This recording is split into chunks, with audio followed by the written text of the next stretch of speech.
Yo les gens, j'espère que vous allez bien, j'espère que vous êtes confortablement installés dans le bien-être de vous-même parce que c'est important. Aujourd'hui, vidéo un peu spéciale, je vais vous parler de deux films qui m'ont énormément marqué, Fanon et Zion. Deux films très différents mais qui racontent chacun à leur manière des histoires qui nous concernent, qui nous touchent et qui nous obligent à réfléchir sur qui nous sommes.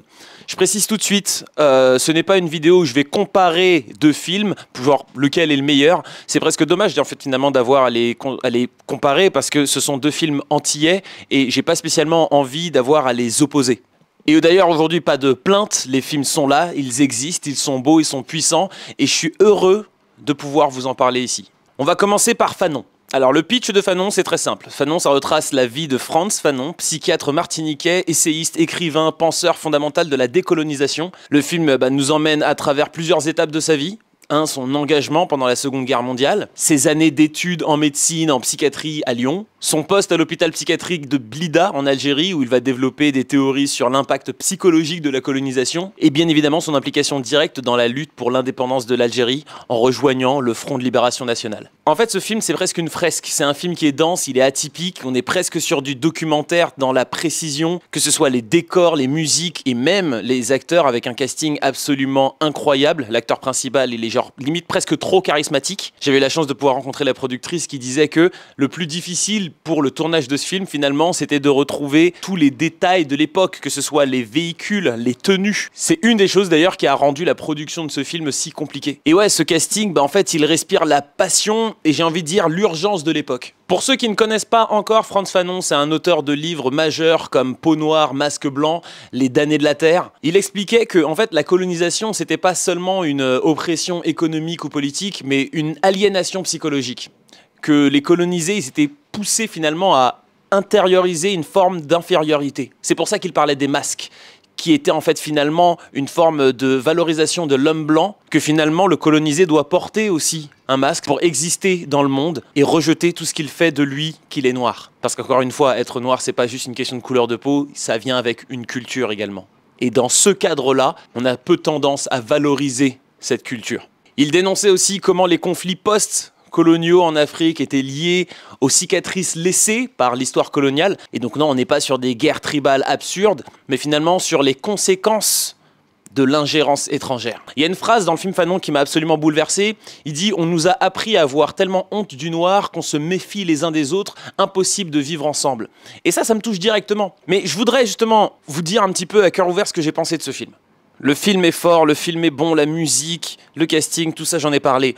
Mais ce que je retiens, c'est que ce film, d'un côté, il donne une forme de haine, une forme de rage, une forme d'envie de rébellion, de voir que toi aussi tu as envie de pouvoir lutter pour la libération de cette Algérie et de tous ces pays d'Afrique colonisés. La maltraitance de ces patients, la différence de traitement entre un patient dans l'hôpital psychiatrique s'il est blanc et s'il est maghrébin. Toutes ces choses-là, c'est montré dans ce film, mais pas forcément d'une manière de plainte, mais plutôt dans un esprit de quasi-documentaire. Tout en montrant également les freins subis par la communauté maghrébine qui cherche à obtenir son émancipation, sa libération, mais qui parfois va en être empêchée par son propre peuple. Les différentes trahisons qui vont se faire. Et ça, c'est également le reflet d'une certaine manière de ce qu'on peut encore vivre aujourd'hui. Ce manque d'entraide dans la communauté antillaise, c'est quelque chose qui existe et malheureusement, on doit continuer à vivre avec. Mais c'est intéressant de voir d'où ça vient tout ça. Oh, le soleil a bougé. Bon, en tout cas, les amis, si vous aimez ce genre de vidéo où je prends le temps d'aller un petit peu plus en profondeur sur des films en particulier sans quand ça me touche personnellement, n'hésitez pas à mettre un petit like, vraiment c'est ultra important. Vous abonner si vous voulez me voir parler de plus de films. Et puis après Fanon, il y a Zion.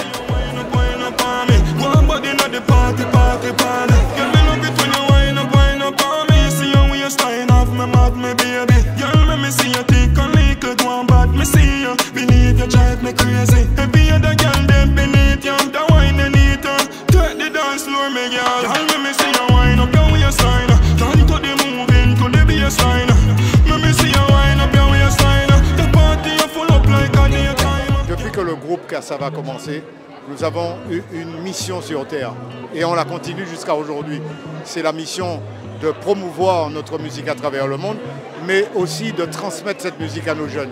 Et quand les autres le font, il faut aller les soutenir, c'est ce que je fais aujourd'hui. Je trouve que la culture, c'est une des manières les plus douces pour conscientiser les gens par rapport aux situations qu'il peut y avoir dans nos différents pays, dans nos différentes régions. Et je trouve que quand c'est bien fait, ça peut avoir encore plus d'impact que l'impact économique qui dépend d'un portefeuille. On ne peut pas rater ça en fait, on doit être présente parce que je ne sais pas si c'est la première fois qu'un film créé par un Antillais est tourné en Guadeloupe et projeté vraiment pour l'avant-première au Grand Rex. C'est fou, et de voir qu'il y a la presse qui est là aussi pour parler et communiquer sur cet événement. Après, ça ne m'étonne pas parce que, comme je l'ai dit, il y a un engouement pour les Antilles, il y a une mise en lumière qui a été faite les dernières années et ça incarne ce changement. Je suis très émue. Moi, je l'ai déjà vu, Zion, mais sur mon ordinateur. J'ai reçu l'équipe hier dans Légendes urbaines parce que ce film est légendaire. Je voulais absolument le voir sur grand écran, mais c'était aussi important d'être là pour donner de la force parce que ce film, c'est un banger en fait. Je suis super contente, je suis venue soutenir. Donc c'est vrai que tous mes amis aux Antilles l'ont déjà vu. Je sais que c'est un très grand film et en tant que martiniquaise, antillaise, afro-caribéenne, afro-descendante, c'était normal pour moi d'être là. Mais vraiment, c'est important surtout. Alors Zion, ça raconte l'histoire d'un jeune garçon qui vit dans un environnement difficile en Guadeloupe, un monde marqué par la violence, la dureté de la vie. Un matin, il retrouve un bébé abandonné devant chez lui, sans aucune information, sans même connaître la mère. Il se lance alors dans une quête pour retrouver la famille de cet enfant. Le film montre une Guadeloupe différente de l'image carte postale, pas de plage paradisiaque, pas de clichés touristiques, une autre version de l'île plus réaliste, plus brutale. Et moi qui ai vécu en Guadeloupe, ça m'a frappé. J'ai vu une autre facette de mon île, une facette qu'on connaît, qu'on sent, mais qui est rarement montrée de manière aussi sincère au cinéma ou à la télévision. Et j'ai même envie de dire, j'avais cette réflexion avec Anaïs, une Guadeloupe que j'ai eu la chance de ne pas connaître, parce que j'ai eu la chance de grandir loin du ghetto. Ma famille a fait en sorte que je ne vois pas trop cette version de la Guadeloupe. J'ai fini par la connaître bien après. Évidemment, ça a conditionné un petit peu la personne que je suis aujourd'hui. J'ai eu la chance de rencontrer le réalisateur de Zion et c'était pas seulement pour faire une interview classique. Du coup, je l'ai reçu chez moi au château d'Ardrécourt. Quelque part, interviewer un réalisateur antillais pour un film antillais dans un château détenu par une famille antillaise, je trouve que c'était incroyablement symbolique. C'était cohérent, c'était beau et j'en suis extrêmement fier. Voici l'interview. On se retrouve juste après. Ah bah. Ok, bon, alors ça tourne. On va faire rapidement un petit test son que je vois que ça module. 1, 2, 1, 2, 1, 2. Ça module. C'est bon. Génial. Eh ben, parfait pour moi aussi. Merci beaucoup d'avoir été si patient déjà pour commencer, avant de faire cette interview. Je suis particulièrement content de pouvoir te recevoir. La première raison, c'est parce que c'est toujours un plaisir pour un journaliste cinéphile de pouvoir parler avec le réalisateur d'un film, en plus d'un film que j'ai aimé. Et particulièrement fier aussi de pouvoir te recevoir à la maison, au château d'Ardrécourt. Très bel endroit d'ailleurs. Merci beaucoup. Justement, avant même de parler du film, il y avait quand on était en train de réfléchir à faire cette interview, pour moi c'était assez évident qu'il fallait te faire venir ici parce que c'est cohérent de recevoir le réalisateur d'un film 100% antillais dans un château qui est tenu par des Antillais. Est-ce que toi, il y a une résonance particulière pour toi? Carrément, c'est une belle surprise en fait. Parce que quand je suis arrivé ici, je me suis dit, waouh, quand même, c'est un bel endroit. Et je me fais recevoir par une Antillaise. Je ne sais pas, est-ce que c'est la personne qui travaille là ou est-ce que... Tu vois, on a l'habitude de ça dans notre inconscient. Tu vois. Donc de dire qu'en fait, c'est la propriétaire qui vient t'ouvrir, franchement, c'est classe. Je suis vraiment très content et très fier de pouvoir te recevoir. On profite pour remercier Dolores pour d'avoir mis sur pied cette interview. J'aimerais, pour qu'on parle vraiment, qu'on entre un peu plus dans le vif du sujet, ce film, tu le fais, j'ai envie de dire, en 2 ou 3 étapes. Ça démarre avec un court-métrage. Alors, est-ce que tu peux nous parler déjà peut-être de la genèse du court-métrage avant même de parler de Zion? Ouais, ça commence par Timounao.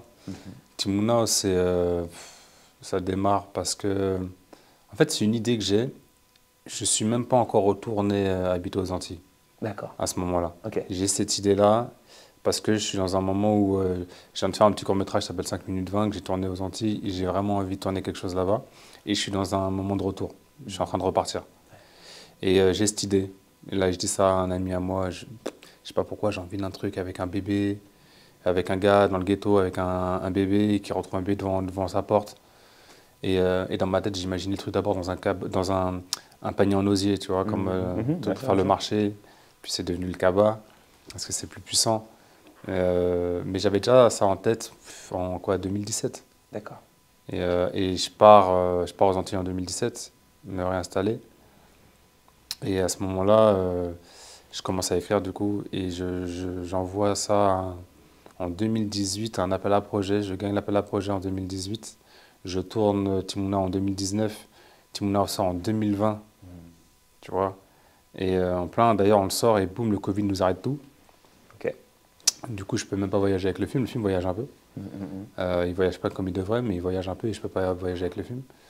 Et puis derrière, et puis voilà, enfin, on gagne quand même des prix. Tu as dit un truc que je trouve intéressant. Tu dis que initialement, tu partais sur un panier en osier et finalement, tu trouves que le cabas était plus fort. Ouais. Pourquoi le cabas, il représente quoi? Parce que c'est quasiment un personnage du film, ce sac.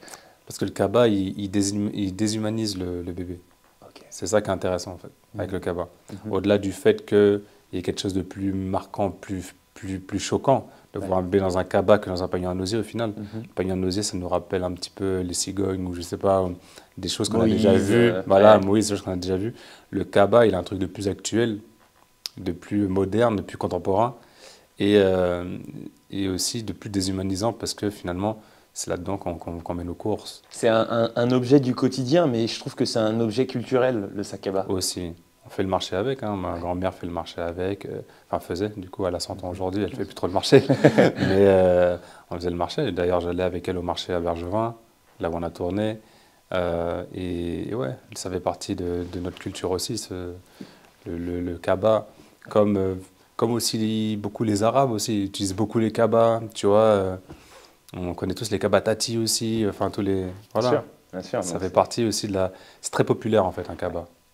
Ça fait partie de nous et c'est marrant parce que ça déshumanise le bébé qui est en fait un objet et j'ai presque l'impression que même pour ton personnage principal, le bébé ne devient un bébé qu'à partir du moment où il est sorti du sac, quand il le retrouve, quand il est sur le point d'être envoyé dans la mer. J'essaie de rester assez évasif pour ne pas spoiler, mais c'est qu'à ce moment-là qu'il se retrouve finalement dans presque une forme de panier en osier. C'est là que le bébé devient un bébé et qu'il se dit ok, il faut peut-être que je... parce que pendant longtemps dans le film, et c'est voulu, c'est que le cabas et le bébé fusionnent. C'est-à-dire qu'en fait, le cabas et le bébé, le cabas, en fait, on voit le cabas, c'est le bébé, quoi. C'est ça. Il y a beaucoup de messages dans ton film et ce que j'aime, c'est beaucoup les messages autour du film. Et j'étais très content d'avoir pu assister à l'avant-première au Grand Rex du film Zion. Et il y a quelque chose qui est assez intéressant, c'est que c'était quasiment un déplacement politique, j'avais l'impression. Quand tu montes sur scène, tu prends le micro, le chlordécone, on n'en parle pas, l'eau, on n'en parle pas. Est-ce que tu t'es senti à un moment un peu une forme de porte-étendard, un messager politique à ce moment-là, un agent du changement? C'est des grands mots tout ça, je sais pas. En fait, je crois que je pense même pas à tout ça quand je monte. Déjà, c'était un moment incroyable. Il y avait plus de 2700 personnes, c'était blindé, il y avait une énergie. Et je pense que les choses viennent naturellement parce que je sais qu'on est presque un peu entre nous, quoi, tu vois. Ouais. C'est quand même un événement afro-caribéen. Et donc, à ce moment-là, c'était important de parler de ça, et même si ce n'est pas le sujet du film. Mais, si tu veux, c'est le moment où en fait, les Antilles sont mis à l'honneur, où au jour on est là et on peut parler. Tu vois, on peut se raconter, on peut parler. Donc en fait, je sais pas, je me suis pas posé la question. Naturellement, le truc est arrivé. Et j'ai sorti parce que moi, en fait, c'est quand je parle devant des gens, je calcule jamais à l'avance. Je prépare pas. Tu vois, des fois, je me mets à réfléchir, mais quand je me mets à réfléchir, déjà, non seulement ça me stresse, tu vois, parce que je me dis qu'est-ce que je vais dire et tout. Et puis souvent, je me rends compte qu'après, quand je commence à me retrouver devant les gens, je suis pas vraiment la ligne, tu vois. Donc, je me dis, ouais, je sais pas, on verra bien comment ça va se passer. Puis quand tu arrives là, tu es sur scène, c'est impressionnant quand même. Bien sûr. Tu vois, tu as beaucoup de monde. J'ai l'habitude de parler devant des 300-400 personnes, mais là, il y en a 2700, tu vois. Ouais. Et La scène du Rex, c'est impressionnant. la scène du Rex, c'est vachement impressionnant. Tu vois, tu as 2 gros balcons, c'est gros, c'est grand, c'est waouh. Tu vois, tout était. Puis j'avais une journée très, très fatigante ce jour-là. Forcément. Même une semaine très fatigante. Et la journée était épuisante. J'arrive là, en fin de course. Je suis encore dans l'énergie parce que je suis sous adrénaline, je suis sous le moment, tu vois. Mais je viens de prendre un taxi moto, je reviens de 7 à vous, je débarque là-dedans, dans la fournaise, tu vois. Ouais. Et j'ai enchaîné peut-être, je sais pas, 6, 7, 8 interviews dans la journée. Enfin, j'arrive, je suis déjà rincé, mais en fait, je suis tellement dans le jus que voilà, les choses en mode, je sais pas, limite pilote automatique, c'est même plus moi qui choisis. Quand je monte sur la scène, je t'ai dit, je prends le micro, c'est même plus moi qui choisis. Les choses, Et là, tu dis, let's go. les choses se font naturellement, comme elles doivent se faire, en fait. Voilà. Génial. Tu choisis donc de faire ce film que tu appelles Zion. Est-ce que c'est une volonté de te détacher de Timonao ou est-ce que c'est parce que Timonao est en créole et que peut-être le titre sur un long métrage c'est plus compliqué? Pourquoi cette décision? Bon, déjà, il y a ça, évidemment. Zion est plus international que Timonao. C'est 4 lettres, c'est concis, c'est international parce que c'est aussi anglais. C'est Lauryn Hill.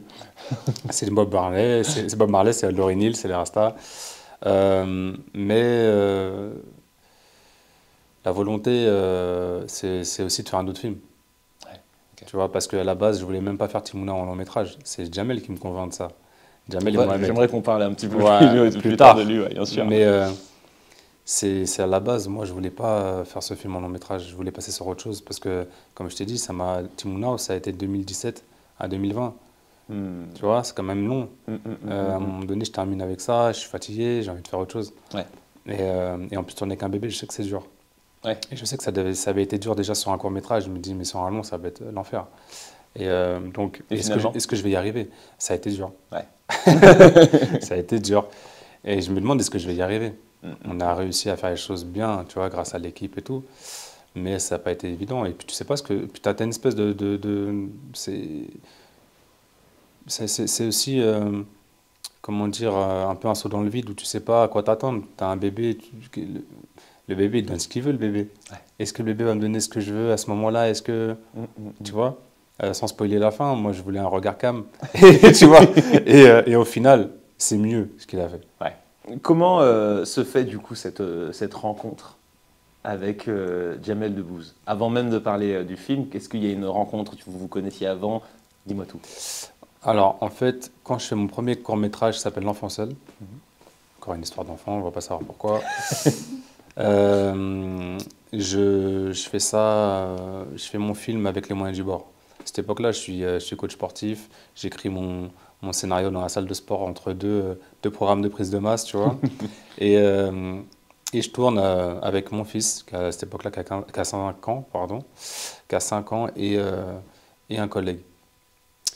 Et on fait ça, et puis j'ai juste une cousine qui intervient à la fin. Mais en fait, voilà, il y a 3 comédiens dedans. Et on fait ça, 5D dans la main, à l'arrache, etc. Je fais mon premier court-métrage. Et quand je commence à le monter, mon père, par hasard, croise un gars à Bondy, qui est un voisin. Ok. Parce qu'on a reçu une lettre qui ne nous était pas destinée. Le facteur s'est trompé, tu vois. Donc il ramène la lettre, tu vois. Et quand il ramène la lettre, le gars dit merci, tout ça, bah vas-y, viens boire un café à la maison. Il discute et il comprend qu'en fait le mec c'est Mohamed Hamidi, tu vois, c'est un réalisateur. D'accord. Qui à cette époque-là a sorti Né quelque part à ce moment-là et qui est en train de faire La Vache avec Jamel. Ouais. Qui est un gars qui est cofondateur de Bondy Blog. Ouais. Et du coup, il lui dit, forcément, il dit, mais mon fils est en train de tourner son truc et tout, voilà. Et il a dit, ah ouais, trop bien, j'ai envie de voir. Donc il vient, il passe à la maison, il regarde mon premier montage, je lui montre. Et il me dit, c'est bien et tout, hein. Bon, il faut retravailler le montage et tout, recouper des trucs. Il dit, mais il y a un vrai truc. Il dit, c'est un film qui mérite des prix en festival.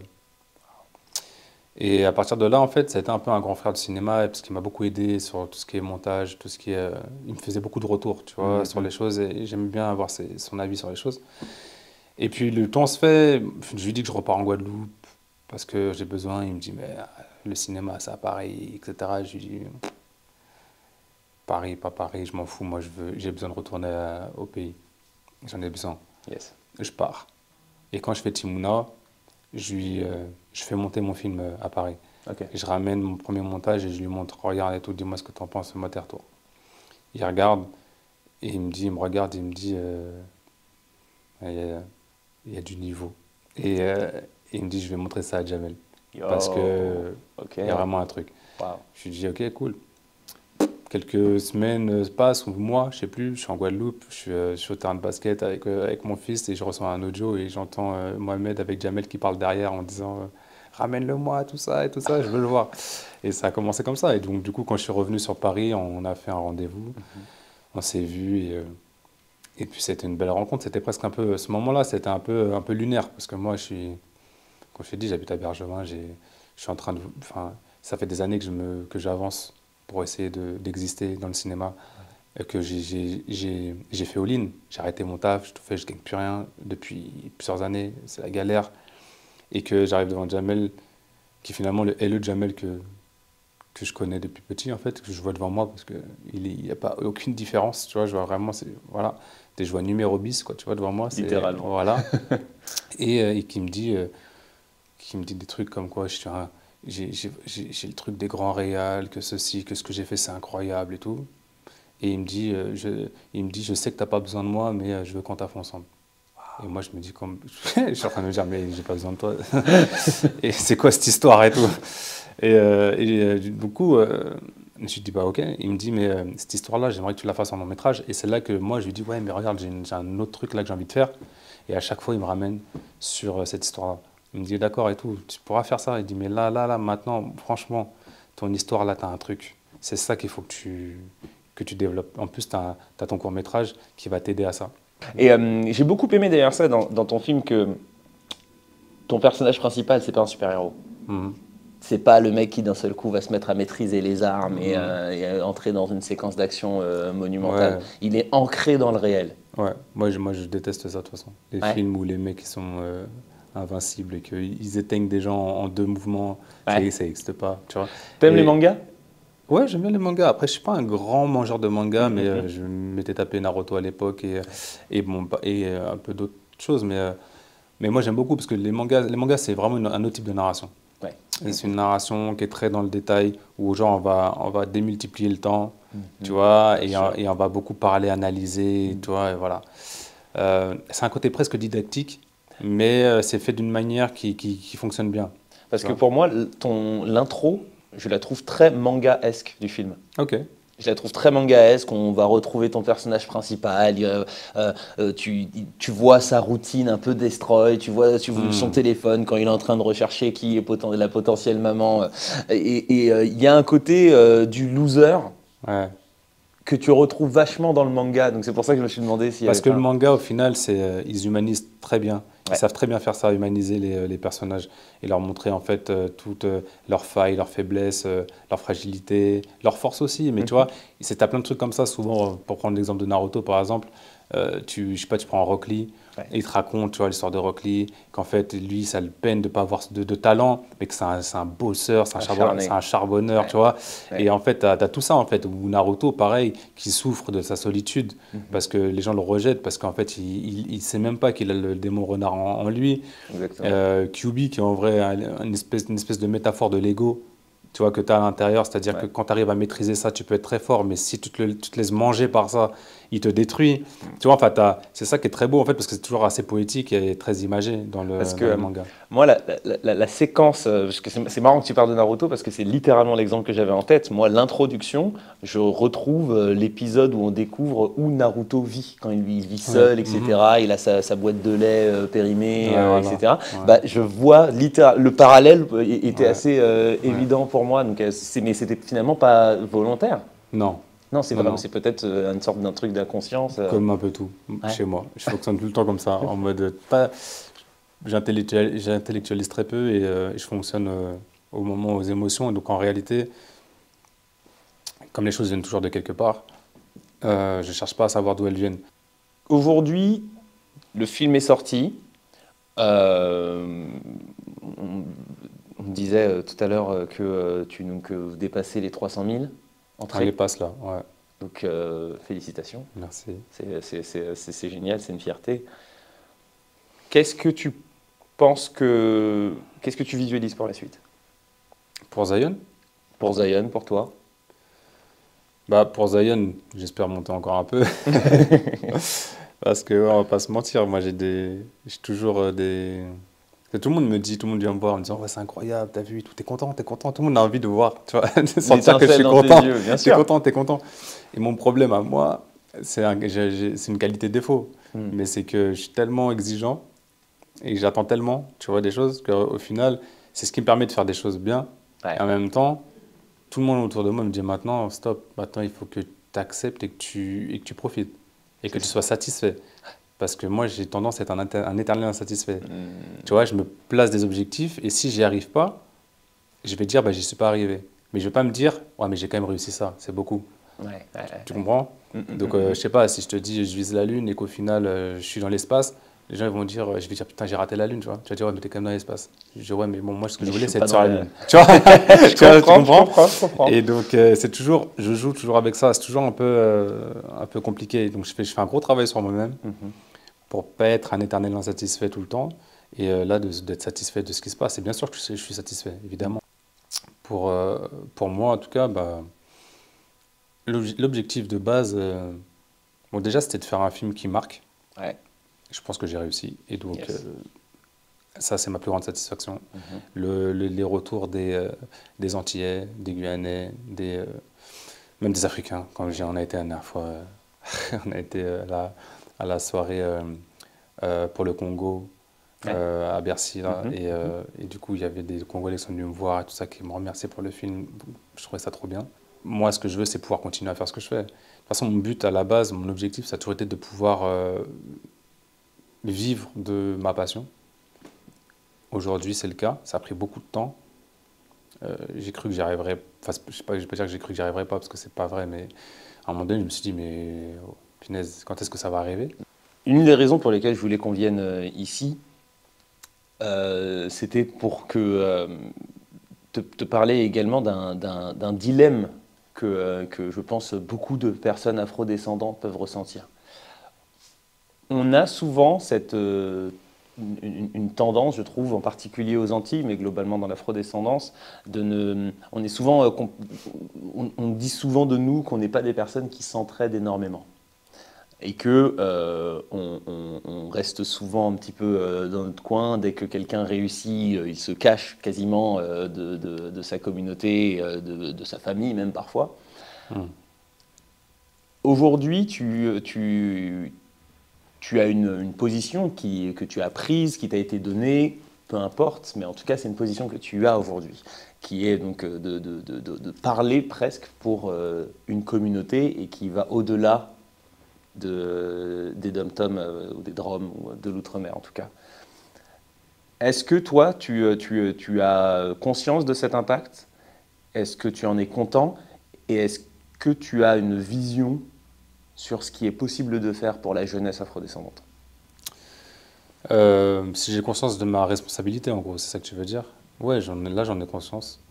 Je prends ça très au sérieux. De toute façon, comme Zion, j'ai pris Zion au sérieux parce que je savais ce que représentait Zion aussi.